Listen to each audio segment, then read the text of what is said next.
ज्योतिष का मैं शास्त्री हूँ, ज्योतिष बहुत पढ़ा है। बिना ज्योतिष के अपन वेद नहीं पढ़ सकते। ज्योत, निरुक्त, निकुंठ, ये चार आप पूर्णतः अध्ययन करेंगे तब आपको वेद समझ में आएंगे, नहीं तो वेद जिंदगी भर खाली रटे रहेंगे, समझ में कुछ आने वाला नहीं है।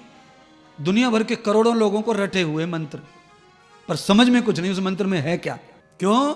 ज्योतिष, निरुक्त, निकुंठ, अष्टाध्यायी, लघु सिद्धांत, कौमुदी आदि सूत्र पढ़ने के बाद, व्याकरण में पारंगत होने के बाद वेद में से थोड़ा सा रहस्य समझ में आता है, विज्ञान वेद का। और ऐसे ही हमने देखा सामवेदी आचार्य, यजुर्वेदी आचार्य है, यजुर्वेदी सामवेदी, और मंत्र बोलने के अलावा कुछ नहीं उनके पास।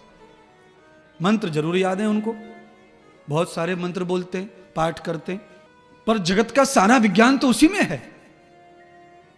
और इसीलिए पाश्चात्य संस्कृति देश में हावी हो गई, क्योंकि हमारे पास में ज्ञान का विस्तार नहीं रहा और हम शून्य हो गए अपनी पुस्तकों में। तो पाश्चात्य संस्कृति है वही होती चली गई, सब बच्चे। और मैं कहता हूं शास्त्रियों के बच्चे भी वही पढ़ते, शास्त्री कथाकारों के बच्चे भी डीपीएस में जाते हैं, दिल्ली पब्लिक स्कूल।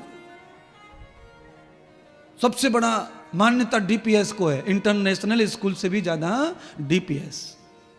बोलिए, मैं ये कहना चाहता हूं, बुरा न लगे किसी को, मैं ये बताना चाहता हूं दुनिया को कि आपने भागवत पढ़ी, रामायण पढ़ी, संस्कृत पढ़ी, आपने इतने बड़े बड़े बिल्डिंग, इतने बड़े बड़े प्लॉट खरीद लिए, तो बच्चे को भी यही सिखाओ ना, उसको क्या जरूरत है डीपीएस में जाने की। जब मंदे जमाने थे, जब जमाने में कुछ था ही नहीं पैसा, तभी तुम इतने पैसे वाले हो गए कथा से, प्रवचन से, संस्कृत से। तो जब तुमने इतना विस्तार कर लिया है तो बच्चे को दूसरा लाइन क्यों देना। अपने बनाए हुए अगर रास्ते सफल हैं तो उन पे ही औलाद को चलाना चाहिए। अच्छा काम किया ये लोग जो है।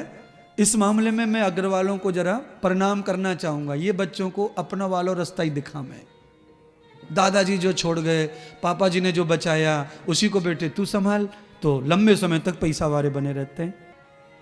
नौकर चाकर, गाड़ी घोड़े, सब इनके पास साधन ज्यादा है, क्योंकि ये परंपरा से जुड़े हैं, आर्टिफिशियल नहीं है, परंपराएं इनके साथ जुड़ी हैं।